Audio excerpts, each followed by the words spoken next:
Hello everyone. आज के session में डिस्कस करने वाले हैं कम्युनिकेशन सिस्टम के वीवीआई सवाल वीवीआई सब्जेक्टिव सवाल जो बिहार बोर्ड के फिजिक्स के एग्जाम में देखने को मिलेगा। उन सवालों को आज करवाएंगे जो वेरी वेरी इंपॉर्टेंट है और उसी पे फोकस सिर्फ करेंगे, उससे रिलेटेड बातें करेंगे और फालतू की बातें नहीं करेंगे और आगे देखेंगे इसमें सवाल किस तरीके की आती है। तो सबसे पहले सवाल से पहले जरा समझ लें कि ये जो कम्युनिकेशन सिस्टम है उसका मतलब क्या होता है। कम्युनिकेशन सिस्टम का मतलब होता है संचार तंत्र, यानी समाचार को, इंफॉर्मेशन को एक जगह से दूसरे जगह तक पहुंचाना ही क्या है, वो जो है से संचार तंत्र है जिस माध्यम से पहुंचाते हैं। जैसे पेपर हो गया, उसमें क्या होता है, न्यूज छपती है, यहाँ का समाचार आगे के लोग, अदर जगह के लोग पढ़ते हैं, समझते हैं, ठीक है। तो वो क्या हुआ, संचार का साधन हुआ, संचार तंत्र हुआ। जैसे मोबाइल क्या है, इंफॉर्मेशन पहुंचाने का काम करते हैं, उसमें भी व्हाट्सएप, फेसबुक, ठीक है, ट्विटर, इंस्टाग्राम, ये सब क्या, सभी क्या है, वो एक संचार का माध्यम है जिस माध्यम से एक जगह से दूसरे जगह तक समाचार को पहुंचाया जाता है, न्यूज को पहुंचाया जाता है। तो इसी को बोला जाता है कम्युनिकेशन सिस्टम। मतलब जो उसमें इन्वॉल्व हुआ, जितना चीज उसमें इन्वॉल्व हुआ सभी संचार तंत्र में आ जाएगा। संचार तंत्र मतलब जो समाचार को यानी न्यूज को पहुंचाने का काम करता है एक जगह से दूसरे जगह। चलिए तो आगे बढ़ता हूं इसमें सवाल के रूप में। फर्स्ट सवाल ये है, संचार निकाय का चित्र खींचे, यानी draw a diagram of communication system. Communication system का डायग्राम खींचना है।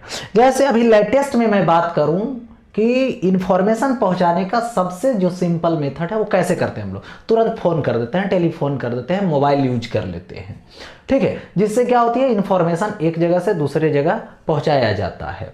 तो देखिए होता क्या है, यहाँ पे सबसे पहले इंफॉर्मेशन सोर्स होती है। मतलब इंफॉर्मेशन सोर्स जो स्रोत है, जैसे मोबाइल लिए आप बोले तो आप क्या हो गए, इंफॉर्मेशन का सोर्स हो गए, ठीक है। तो बोलते हैं तो क्या होता है, मैसेज देते हैं। मैसेज कौन, तो साउंड एनर्जी के रूप में। साउंड एनर्जी को क्या करता है, मोबाइल कैच करता है। मोबाइल में ट्रांसमीटर होता है, उसका क्या काम है कि वो जो है से एक एनर्जी के फॉर्म को दूसरे एनर्जी के फॉर्म में कन्वर्ट करता है, बदल देता है। मतलब सिंपल में समझिए, साउंड वेव को वो इलेक्ट्रोमैग्नेटिक वेव में बदल देता है, यानी ध्वनि ऊर्जा को वो विद्युत चुंबकीय तरंग में बदल देता है, यानी ध्वनि तरंग को सिग्नल बना दिया वो कौन, ट्रांसमीटर जो मोबाइल में लगा हुआ है। और वहां से निकल करके जो ट्रांसमिशन मीडियम होती है या चैनल होती है वहां पे पहुंचाया जाता है। मतलब और वहां पे क्या होता है, बहुत तरह के जो है से फ्रीक्वेंसी वाला या आवृत्ति वाला सिग्नल आ रहा है। इसीलिए यहीं पे देखिए कभी कभी क्या होता है कि कभी कभी क्रॉस कॉल लग जाता है, कहीं लगा रहे हो दूसरे जगह तो उसके पास दूसरे का कॉल, इधर से दूसरे का कॉल है ना, तो वो क्या होता है कि इंटरचेंज हो जाता है वहां पे। किसके कारण, तो सिस्टम नॉइज है, वहां पे बहुत सारा फ्रीक्वेंसी का यहाँ पर आ रहा है सिग्नल, इसलिए। अब देखिए यहां से चला किसके पास, जिसके पास कॉल लगाए हो उसके मोबाइल में जो रिसीवर रहता है उस रिसीवर के पास पहुंच जाता है। किस रूप में, सिग्नल के रूप में। कौन सा सिग्नल, तो इलेक्ट्रोमैग्नेटिक वेव यानी विद्युत चुंबकीय तरंग के सिग्नल के रूप में। अब उसका जो रिसीवर है वो रिसीव करके तुरंत क्या करता है, बदल देता है। किस रूप में बदल देता है, तो तुरंत जो है से मैसेज के रूप में, यानी तुरंत जो है से इधर से साउंड एनर्जी था तो वहां पर भी साउंड के रूप में बदल देता है और जो सुनने वाला है, जो डेस्टिनेशन होता है वहां पे पहुंच जाता है। तो इधर से बातें करते हैं तो डायरेक्ट वहां पे पहुंचने का ये क्या है, डायग्राम है, कैसे कैसे पहुंचता है क्या चीज, न्यूज, समाचार, यानी जो बोलते हो। तो इस तरीके से ये क्या हो गया, इसका मतलब ये चित्र बन गया। मतलब इस तरीके से ये बनाया जाता है, इसलिए कि इस मेथड में मैसेज पहुंचता है। चलिए ठीक है, तो ये हो गया। अब आगे बढ़ता हूं नेक्स्ट क्या है, ये देखिए, एनालॉग और डिजिटल सिग्नल से आप क्या समझते हैं। यानी डिजिटल और एनालॉग, यानी एनालॉग और डिजिटल सिग्नल से आप क्या समझते हैं। सिग्नल मतलब होता है संकेत, संकेत का मतलब होता है कि जो क्या होगा, मतलब इनपुट और आउटपुट होता हो, जैसे करंट, वोल्टेज, ये एक प्रकार का सिग्नल के रूप में होता है। ठीक है, तो वही देखिए यहां पर क्या होता है, एनालॉग, फर्स्ट में क्या है, एनालॉग, यानी एनालॉग सिग्नल की बात करेंगे सबसे पहले। तो वैसी धारा या वोल्टेज सिग्नल जो सतत और समय के साथ सतत परिवर्तनशील हो, उसे एनालॉग सिग्नल कहते हैं। एक बात और बता दूं कि ये जो एनालॉग सिग्नल है, ठीक है, ये डेसिमल सिस्टम पे आधारित है। ठीक है, डेसिमल यानी दशमलव पद्धति पे आधारित है। यानी द करेंट और voltage signal which is continuous and changes, ठीक है, with time is called analog signal. देखिए, तो इसका डायग्राम से भी समझाएंगे, पहले ये समझ लें ये ऐसा होता है। ठीक है, कंटिन्यूअसली चेंज करने वाला होता है, सतत चेंज करने वाला होता है। ठीक है, स्क्रीनशॉट करनी है तो स्क्रीनशॉट कर लें। आगे बढ़ता हूं, देखिए सेकेंड मैंने क्या बताया था, डिजिटल सिग्नल। डिजिटल जो सिग्नल होती है, यानी डिजिटल जो होता है वो किस पर आधारित है, तो बाइनरी नंबर सिस्टम पे। बाइनरी नंबर जिसका मतलब बेस 2 होता है और उसमें 2 ही डिजिट यूज होता है, एक 0 और दूसरा 1 यूज होता है। चलिए, वैसे सिग्नल जिनके धारा या वोल्टेज का 2 स्तर होता है, इसका 2 स्तर होता है, लगातार बदलता नहीं है, 2 वैल्यू में डायरेक्ट कन्वर्ट होगा। ठीक है, उसे डिजिटल सिग्नल कहते हैं। The signal having 2 levels of current और वोल्टेज कॉल्ड सिग्नल। देखिए, तो यहां पर मैं बात करूं, यहां पे ग्राफ से रिलेटेड देखो समझा देता हूं। देखिए,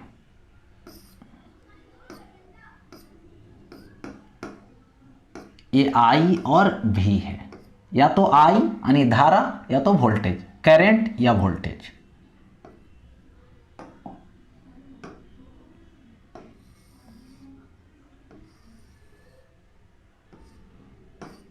देखिए टाइम के साथ चेंज हो रहा है, तो ये कौन है, एनालॉग सिग्नल।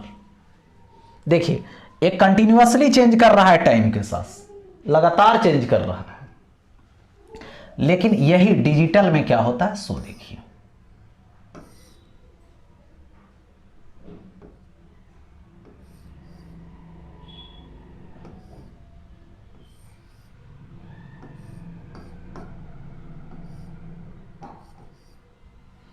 इस तरीके से, ये देखो 0 है,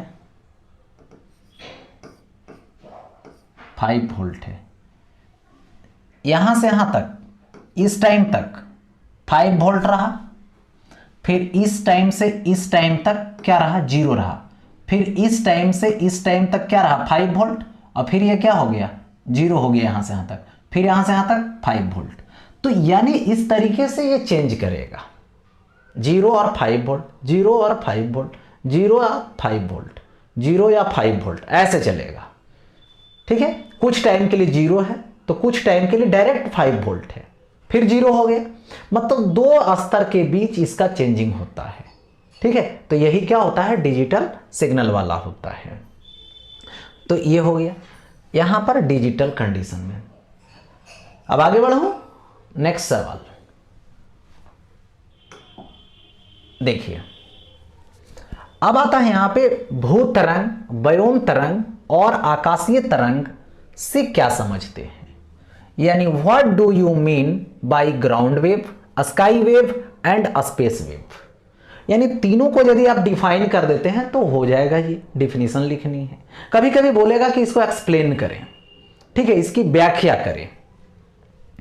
भूतरंग यानी ग्राउंड वेव, नाम से ही लग रहा है कि जिसका संचरण मतलब ग्राउंड लेवल पे होती है, ग्राउंड के नजदीक से होता है, नियरेस्ट होता है, ठीक है, उसी को यहां पर बोला जाता है ग्राउंड वेव, यानी भूतरंग, यानी जो धरातल के नजदीक जा रहा हो। ठीक है, इसकी जो फ्रीक्वेंसी होती है वो कुछ किलो हर्ट्ज से कुछ मेगा हर्ट्ज तक हो सकता है, यानी इसको बोल सकते हो kilo hertz to mega hertz, माने कुछ किलो हर्ट्ज से कुछ मेगा हर्ट्ज के बीच में होता है। किसका? ग्राउंड वेव का। इसीलिए बोला गया वैसे विद्युत चुंबकीय तरंग जो पृथ्वी तल के निकट संचरित होती है उसे भूतरंग कहते हैं। यानी the electromagnetic wave which travel with near to the ground is called ground wave, यानी earth surface. Ground means earth surface. चलिए ये तो हो गया। ये क्या है, इसकी फ्रीक्वेंसी कितना होती है ये बतला दिया गया। फ्रीक्वेंसी पूछा जाएगा तो कुछ किलोहर्ट्ज से कुछ मेगाहर्ट्ज तक होता है। आस्काई तरंग आकाशीय तरंग है, ठीक है, स्काई वेव देखो इसका नाम हो गया स्काई, मतलब जो एटमॉस्फेयर तक जाता है ना, वायुमंडल में चलता है, जिसमें भी यहां पर क्या है कि जो आयनोस्फीयर होती है, जो आयन मंडल होता है, उससे इसका रिफ्लेक्शन होती है, ठीक है। और इसकी जो फ्रीक्वेंसी होती है वो खास बात ये है कि 3 मेगाहर्ट्ज से 40 मेगाहर्ट्ज तक, ठीक है, होता है। यानी बोल सकते हो वैसे विद्युत चुंबकीय तरंग जिसकी आवृत्ति 3 मेगाहर्ट्ज से 40 मेगाहर्ट्ज तक होता है उसे आकाशीय तरंग कहते हैं। ये तो फ्रीक्वेंसी के आधार पर डिफिनीशन हो गया। यानी तो बोल सकते हो जिसका संचरण एटमॉस्फेयर तक ही पॉसिबल है, एटमॉस्फेयर के बाहर पॉसिबल नहीं है, स्पेस में पॉसिबल नहीं है, उसी को बोला जाता है स्काई वेव, आकाशीय तरंग। इसीलिए यह आयन मंडल से परावर्तित होता है, मतलब यहां से भेजोगे तो आयन मंडल से परावर्तित होकर के वापस चल आएगा, ठीक है, स्पेस में जा नहीं पाता है, वो रिफ्लेक्ट हो जाता है, इसलिए इसका नाम पड़ा स्काई वेव। चलिए, the electromagnetic wave of frequency 3 megahertz to 40 megahertz, ठीक है, are called sky wave. These are reflected by ionosphere, ये आइनोस्फेयर से रिफ्लेक्शन होती है इसकी, और इसका संचरण होता है एटमॉस्फेयर में। तो ये हो गया स्काई वेव। अब आगे बढ़ता हूं, नेक्स्ट देखिए ये क्या है, बयोन तरंग यानी स्पेस वेव। स्पेस वेव का मतलब हुआ जो एटमॉस्फेयर से बाहर चला जाए और संचरण उसका हो, ठीक है। तो इस तरीके का जो वेव होती है, जो तरंग होता है, इसको स्पेस तरंग बोलते हैं। यानी वैसे विद्युत चुंबकीय तरंग जिसकी आवृत्ति 40 मेगाहर्ट्ज से अधिक, या तो 40 मेगाहर्ट्ज 40 मेगाहर्ट्ज होता है, ठीक है, उसी को क्या बोलते हैं, है ना, यहां पर स्पेस वेव या तो बयोन तरंग बोलते हैं, या तो बोल सकते हो बिना वायुमंडलीय परावर्तन के होता है, मतलब संचरण बिना वायुमंडलीय परिवर्तन के होता है, ठीक है। यानी देखिए वैसे विद्युत चुंबकीय तरंग जिसकी आवृत्ति 40 मेगाहर्ट्ज या इससे अधिक लेकिन संचरण बिना वायुमंडलीय परावर्तन के होता है उसे बयोन तरंग कहते हैं। यानी बोल सकते हो यहां पर the electromagnetic wave of frequency 40 megahertz or more than transmitted without using atmospheric reflection by satellite for communication is called a space wave। तो ये हो गया यहां पर बयोन तरंग के बारे में, यानी स्पेस वेव के बारे में। चलूं आगे, नेक्स्ट। अब देखिए नेक्स्ट में यहां पे है मॉड्यूलन को परिभाषित करें, इसके प्रकारों को लिखें। यानी एक प्रोसेस आया जिसका नाम है मॉड्यूलन, उसको परिभाषित करनी है और इसके प्रकार को लिखनी है। देखो तो मॉड्यूलन क्या होता है, देखिए दो तरह का वेव है, एक होता है कैरियर वेव और एक होता है, ठीक है, मॉड्यूलेट वेव, ठीक है। तो देखिए यहां पर, लेकिन जो कैरियर वेव होती है उसमें जब या करके इंफॉर्मेशन या तो बोल सकते हो सिग्नल या तो इंफॉर्मेशन या के क्या होता है कंबाइंड होता है, मिल जाता है, जुड़ जाता है, तो उसी को क्या बोलते हैं यहां पे मॉड्यूलन बोलते हैं। यानी कैरियर वेव के साथ या कि इंफॉर्मेशन जुड़ गया तो इसको बोलते हैं क्या चीज, मॉड्यूलन बोलते हैं। और इसकी यदि विपरीत होगा तो उसको बोलते हैं डीमॉड्यूलेशन। यानी कहने का मतलब हुआ कि कैरियर वेव के साथ इंफॉर्मेशन जुड़ा, सूचना जुड़ा, मिला, समायोजन हुआ और फिर वियोजन हो गया उसका, तो उसको बोलेंगे डीमॉड्यूलेशन। मॉडुलेशन। देखिए, सूचना तरंगों का वाहक तरंगों के साथ अध्यारोपण, यही अध्यारोपण का मतलब होता है समायोजन, समायोजित होना मतलब समावेशन होना यानी जुड़ना आकर, को मॉडुलन कहते हैं। इसी प्रोसेस को, इसी फेनोमेना को मॉडुलेशन बोलते हैं, ठीक है, यानी मॉडुलन कहते हैं। Adding information signal to carrier wave is called modulation. और ये 3 तरीके का होता है, आयाम मॉडुलन यानी एम्पलीट्यूड मॉडुलेशन, फिर देखो आवृत्ति मॉडुलन यानी फ्रीक्वेंसी मॉडुलेशन, फिर आता है कला मॉडुलन यानी फेज मॉडुलेशन, फिर आता है प्लस मॉडुलन यानी पल्स मॉडुलन यानी पल्स मॉडुलेशन है ये, यानी ये 4 तरह का होता है। ये होगी, तो इस तरीके से ऐसे लिख देनी है इसको, ओके। अब बढ़ता हूं नेक्स्ट सवाल की तरफ। देखो नेक्स्ट सवाल यहां पे है, मॉडुलन सूचकांक क्या है, यानी what is modulation index. Modulation index को डिफाइन करनी है कि पहले ये होता क्या है। देखो मॉडुलेशन इंडेक्स को सबसे पहले m से रिप्रेजेंट करते हैं, ओके, m से, और ये एक प्रकार का क्या है, रेशियो है, अनुपात है, किसका, तो जो मॉडुलेटेड वेव होती है, ठीक है, मॉडुलन जो तरंग होता है उसका जो आयाम होगी, और एक होता है कैरियर वेव यानी वाही तरंग जो होता है उसका जो आयाम होगा, दोनों के आयाम के अनुपात को ही यहां पर इंडेक्स बोलते हैं, यानी मॉडुलेशन इंडेक्स बोलते हैं, यानी एक प्रकार की रेशियो है, जिसको ऐसे, ये हुआ एम्पलीट्यूड किसका, मॉडुलेटेड वेव का, ये क्या हुआ, कैरियर वेव का, ठीक है, कैरियर वेव का एम्पलीट्यूड, एम्पलीट्यूड मतलब आयाम, maximum displacement.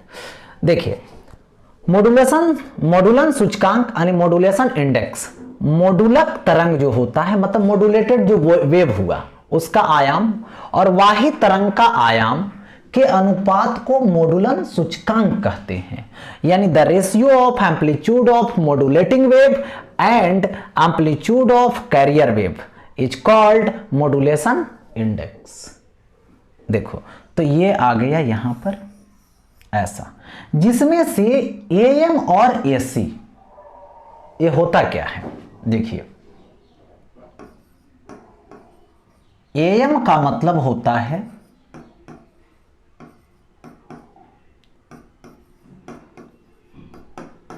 A max minus A मिन बाई 2। अब देखिए ये क्या होता है, देखिए जब जो है से मॉडुलेशन होती है यानी मॉडुलेटेड वेव और जो कैरियर वेव है उसकी एम्पलीट्यूड की बात करें तो देखिए होता क्या है कि जब मॉडुलेशन होता है तो यदि सेम फेज में यानी सेम फेज में जब सुपरपोज्ड होगा तो मैक्सिमम एम्पलीट्यूड देगा जो A मैक्स होगा, और जब अपोजिट फेज में होगा तो क्या देगा, मिनिमम देगा।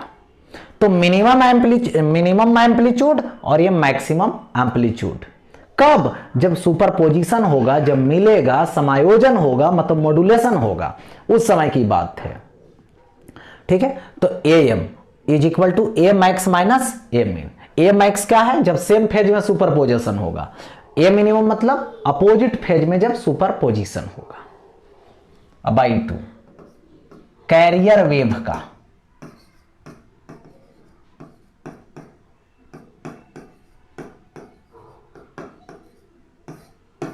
बाई 2 हो गया ऐसा। अब दोनों का जब रेशियो लिखोगे तो देखो 2 तो ऐसे कट जाएगा,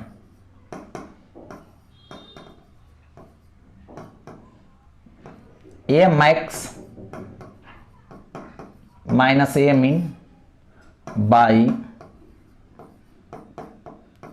A मैक्स प्लस A मिन। तो एक प्रकार का ये क्या है, रेशियो है, किसका, तो मॉडुलेशन इंडेक्स का यानी मॉडुलन सूचकांक का। इसकी जो वैल्यू होती है किसका, AM, ये देखो M का, 0 to 1 होता है। यदि इसका वैल्यू पूछा जाए तो 0 to 1 होता है। कैसे? सो देखिए, जिस समय मैक्सिमम और मिनिमम आपस में इक्वल होगा उस समय क्या होगा, ए मैक्स माइनस ए मिन दोनों जीरो, तो जीरो हो जाएगा। जिस समय मिनिमम जीरो होगा, मतलब अपोजिट फेज में सुपरपोजिशन हो रहा है लेकिन मिल रहा है, लेकिन जो दोनों का सुपरपोजिशन हो रहा है, जो दोनों का मिलन हो रहा है, वो दोनों आपस में बराबर है, तो क्या होगा, उस केस में मिनिमम जीरो होगा। और मिनिमम जब जीरो होगा तो ये मैक्स बाई ये मैक्स बचेगा तो कटेगा तो 1 हो जाएगा। इस केस में क्या बोलोगे, जो एम है उसकी वैल्यू 0 और 1 के बीच वैरी करेगा, 0 और 1 के बीच में। ये हो गया क्या चीज, मॉड्यूलेशन सूचकांक यानी मॉड्यूलेशन इंडेक्स। आगे बढ़ो नेक्स्ट। देखिए अब यहां पे दे दिया गया किसी मॉड्यूलित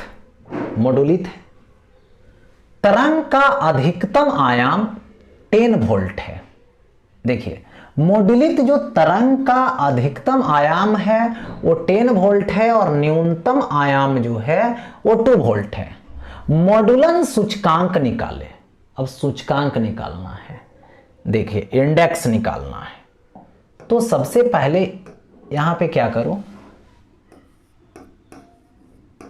मैक्सिमम एम्पलीट्यूड लिख लो ए मैक्स जो 10 वोल्ट है, मिनिमम लिख लो 2 वोल्ट है।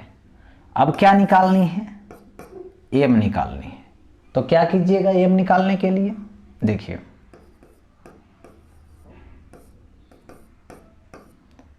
M by A C, M का वैल्यू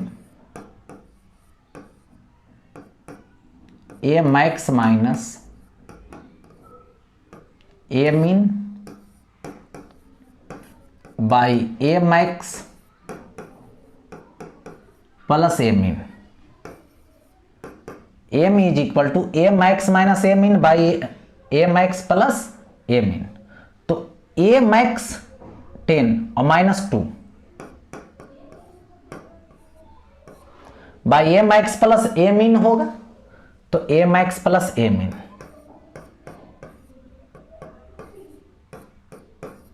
एट बाई 12 आ जाएगा। अब देखो कैंसिल करो, 2 चौके 3 चौके होगा। सो एम इज इक्वल टू यानी इंडेक्स निकल गया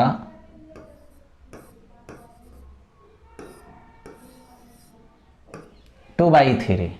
इंडेक्स निकल गया यहां पे 2/3। न्यूमेरिकल सॉल्व हो गए।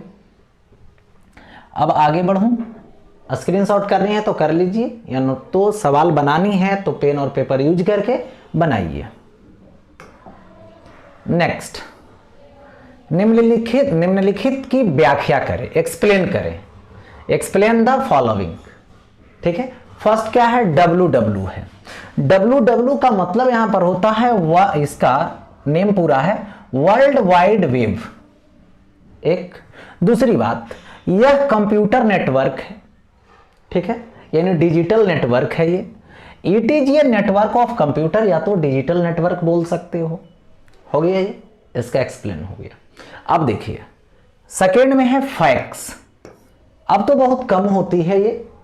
ठीक है, अब ईमेल आ गया, व्हाट्सएप आ गया, ये सब आ गया तो बहुत कम होती है। पहले ये सबसे ज्यादा होता था, फैक्स होता था। जैसे अभी ईमेल से कोई डॉक्यूमेंट भेजते हैं, ठीक है, तो उसी प्रकार से फैक्स से किसी डॉक्यूमेंट को भेजा जाता था। ठीक है, तो इसका मतलब होता है कि किसी चीज का फिगर खींचो, पहले स्कैन करो उसको। स्कैन करना मतलब उसका चित्र खींचो, ठीक है, और उसी चित्र को फिर ट्रांसफर करो, तो फिर दूसरे जगह जो है जब रिसीव होगा तो सेम फॉर्म में, सेम सिचुएशन, सेम कंडीशन वाला इंफॉर्मेशन वहां पे क्या मिलेगा, माने चित्र मिलेगा, रूप मिलेगा। तो यही है। तो फैक्स का मतलब होता है फेसिमाइल। फैक्स का मतलब फेसिमाइल होता है, और इसका अर्थ होता है पुनर्उत्पादन। It means exact reproduction. देखिए पहले क्या करनी है, स्कैन करनी है, स्कैन करके ट्रांसमिट कर दो, और ट्रांसमिट जब कर दोगे तो रिसीव हो जाएगा जहां पे भेजे हो, जिस नंबर पे। पहले फैक्स नंबर भी एक होता है, फैक्स नंबर पे जिस पे भेजोगे वहां पे पहुंच जाएगा। तो ये हो गया स्कैन, ट्रांसमिट, रिसीव, है ना। ये कंडीशन हो गया किसका, फैक्स का। इसका क्या होगा, फेसिमाइल। ये क्या है, इट मीन्स एग्जैक्ट रिप्रोडक्शन है। जैसा यहाँ पे है वैसा ही फिगर खींचिए और दूसरी जगह भेज दीजिए, वहां भी वैसा ही निकल जाएगा। चलो आगे बढ़ता हूं, नेक्स्ट। अब देखिए आता है यहाँ पे टीवी संकेत की प्रेषण सीमा को, ठीक है, बढ़ाने के लिए कारकों को लिखें। यानी कौन कौन से कारक हैं जिसके द्वारा टीवी संकेत का प्रेषण की सीमा बढ़ सकती है। टीवी प्रेषण की सीमा बढ़ने का मतलब है, जैसे जैसे सिंपल समझिए, मोबाइल टावर है, मोबाइल टावर की एक अपना क्या होती है, रेंज होती है, ठीक है। कितना ही दूरी तक इस टावर से मोबाइल में टावर रह सकता है, पकड़ेगा टावर, ठीक है। यानी इनकमिंग और आउटगोइंग उसका काम करेगा। उस क्षेत्र से जब बाहर चले जाते हैं तो काम नहीं करता है। तो मतलब उस क्षेत्र को बढ़ाना है, यदि बढ़ाने की बात हो रही है तो सबसे पहले देखिए क्या होता है कि उच्च आवृत्ति का वाहक तरंग होनी चाहिए। माने हाई फ्रीक्वेंसी वाला रहेगा कैरियर वेव तो चला जाएगा। अधिक ऊंचाई का एंटीना, एंटीना की ऊंचाई बढ़ा दीजिए, इससे भी बढ़ जाएगा। रिपीटर या उपग्रह, ठीक है, यानी रिपीटर्स और सैटेलाइट, ठीक है। मतलब रिपीटर कहने का मतलब यहां से इंफॉर्मेशन भेजा गया तो फिर किसी टावर के पास पहुंचा, वो टावर जो है से अगले टावर के पास, वो टावर अगले टावर के पास, तो बीच में जो आ रहा है वो क्या है, रिपीटर है। या नहीं तो यहां से सिग्नल भेजेगा, यहां से जो है से वेव चला, ठीक है, मैसेज चला। ये जो सैटेलाइट होता है उसमें रिफ्लेक्टर लगा हुआ रहता है, वो नहीं तो उसमें पहले रिसीव करेगा और फिर वो भेजेगा। तो सैटेलाइट का यूज करके भेजा जा सकता है। तो ये हो गया यहाँ पर क्या चीज, मतलब सीमा को बढ़ाने का फैक्टर हो गया। ये वही बोला था ना, right factors by which the range of transmission of TV signal can be increased, ठीक है। तो ये 3 हो गया, 3 चीजों को लिख सकते हो। आगे बढ़ो, हाँ, नेक्स्ट। अब आता है इसमें प्रेसी एंटीना की ऊंचाई के लिए व्यंजक प्राप्त करें, यानी derive an expression for covering range of transmission antenna. यानी एंटीना जो होता है उसकी बात कर रही है कि जो प्रेषण होगा उससे उस एंटीना की ऊंचाई का व्यंजक निकालनी है। देखिए सपोज कीजिए कि ये अर्थ है, ओके, अर्थ का ये सेंटर है, अर्थ का ये रेडियस हुआ, ओके, और यहां पर एक टावर लगा दिए जिसकी हाइट h है, ये पॉइंट P है और ये पॉइंट Q है, ओके। लेकिन टावर की जो हाइट होगी इस OP क्या है, अर्थ का रेडियस है, इसकी जो वैल्यू होगी उससे बहुत बहुत कम होगा। क्योंकि टावर की हाइट कितना होता है, मान लो 50 मीटर, 100 मीटर ऐसे होगा। लेकिन इस रेडियस की वैल्यू कितना है, 6400 किलोमीटर है। सोचो 100 मीटर कहां, 50 मीटर कहां, उससे तो बहुत ज्यादा है ये अर्थ का रेडियस। यानी अर्थ के रेडियस के सामने वो निगलेक्ट है। चलो देखो, ऐसा मैंने बात किया। अब देखो यहां पर क्या किया जाए, सो देखिए यहां से सिग्नल चलेगा तो देखिए यहां पे टेंजेंट आया इस पॉइंट पे, इधर से देखें तो ऐसे टेंजेंट आया। तो एक बात बताइए यहां पे कि ये जो पॉइंट है इन दोनों का एक अपना अपना नाम दे दो। पहले इसको दे दो T, इसको दे दो S, कुछ भी दे सकते हो अपना, ठीक है।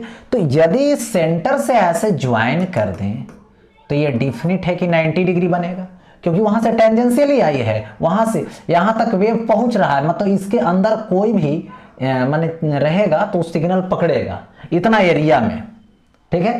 तो ये 90 डिग्री टेंजेंट आया है यहां तक और यहां से ऐसे,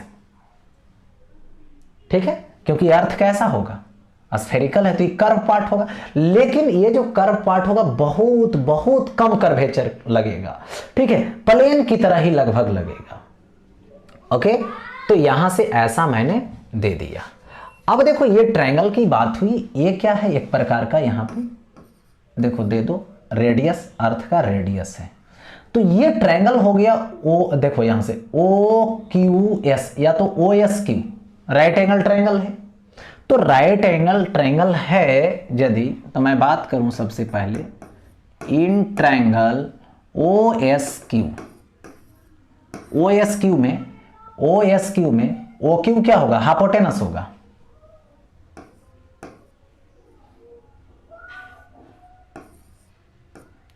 तो ओ क्यू का स्क्वायर यानी हाइपोटेनस का स्क्वायर क्या होगा, ये परपेंडिकुलर एक बेस मान लो किसी को, तो ओ एस का स्क्वायर प्लस ये क्या होगा, एस क्यू का स्क्वायर, या तो क्यू एस का स्क्वायर बोल सकते हो। देखो ओ क्यू स्क्वायर, ओ से Q R E plus H है, आर ई प्लस एच का होल स्क्वायर होगा is equal to O S, O से एस, ई भी अर्थ की क्या है, रेडियस है, सरफेस तक आया है, तो are E square plus Q S का स्क्वायर, इक्वेशन फर्स्ट ले लो इसको। अब जरा सोचिए कि यहां पर ऐसे यदि टेंजेंट खींचूं, जो एक प्रकार का ये डी डिस्टेंस है, क्या है, डी डिस्टेंस है, इधर भी क्या है, ऐसे टेंजेंट खींचूं तो डी डिस्टेंस है, तो ये जो पी एस होगा और ये क्यू एस होगा वो बहुत बहुत नजदीक वाला वैल्यू होगा, बहुत एक दूसरे के निकट वाला मान होगा। क्यों, क्योंकि ये जो हाइट है वो अर्थ के रेडियस के हिसाब से बहुत बहुत छोटा है, इसलिए ये जो पी एस होगा जो ऐसे खींचेंगे वो लगभग क्यू एस के बराबर होगा, लगभग, यानी if H very very less than R E, तो ये जो क्या आएगा, क्यू एस आएगा वो अप्रॉक्स क्या होगा, पी एस होगा, जो इज इक्वल टू क्या है, डी है, मतलब इतना रेंज तक, इतना वाला रेडियस तक, डी वाला रेडियस तक, यानी टावर के बेस से इतना डिस्टेंस तक क्या होगा, उसका वेव का प्रोपेगेशन होगा, वहां तक वेव पहुंचेगा, सिग्नल पहुंचेगा, डी। तो अब यहां से क्या करोगे, इसको तो लिख सकते हो डी, तो फ्रॉम फर्स्ट की बात करूं अब तो क्या होगा, आर ई प्लस एच का whole square, R E square plus H square, ठीक है, प्लस क्या आएगा, 2RE एच आएगा, ठीक है, ए प्लस बी के होल स्क्वायर लिख दिया, is equal to R E का स्क्वायर प्लस डी का स्क्वायर होगा, ये लिख दिया।